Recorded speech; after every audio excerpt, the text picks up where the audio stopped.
ধন্যবাদ তমা।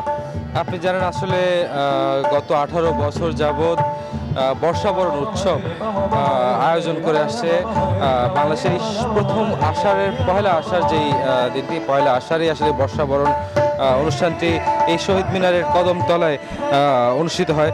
যদি একটু বলে রাখি আসলে ষড় ঋতুর এই দেশে বর্ষাকে বরণ করে নেওয়ার যেই প্রচলন আমাদের তৈরি হয়েছে সেই প্রচলনের মধ্যেই এটি একটি অংশ হয়ে দাঁড়িয়েছে এখন বাঙালি সংস্কৃতির।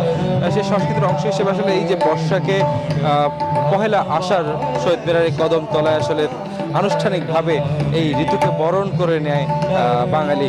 সেই ঋতুকে বরণ করে নেয়ার শুরুটা হয়েছে আজ সকালেই।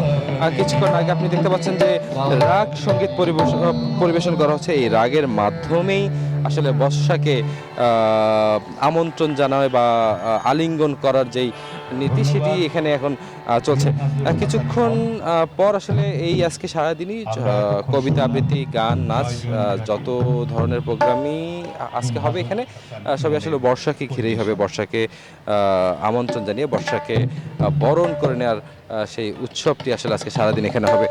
সব কিছু মিলে যদি বলে রাখি তোমা, দিনব্যাপীর আজকের এই অনুষ্ঠানে বর্ষাকে বরণ করে নেবে বাঙালি সেই বাঙালিয়ানা ধাঁচেই সেই অনুষ্ঠানটি চলবে। আপনার মাধ্যমে আসলে বর্ষাবরণ উৎসবের আমার কাছে থাকা এই পর্যন্ত সর্বশেষ সংবাদটি আমি দিয়েছি। নতুন কোনো সংবাদ থাকলে সেটা অবশ্যই আমি আপনাকে জানিয়ে দেবো।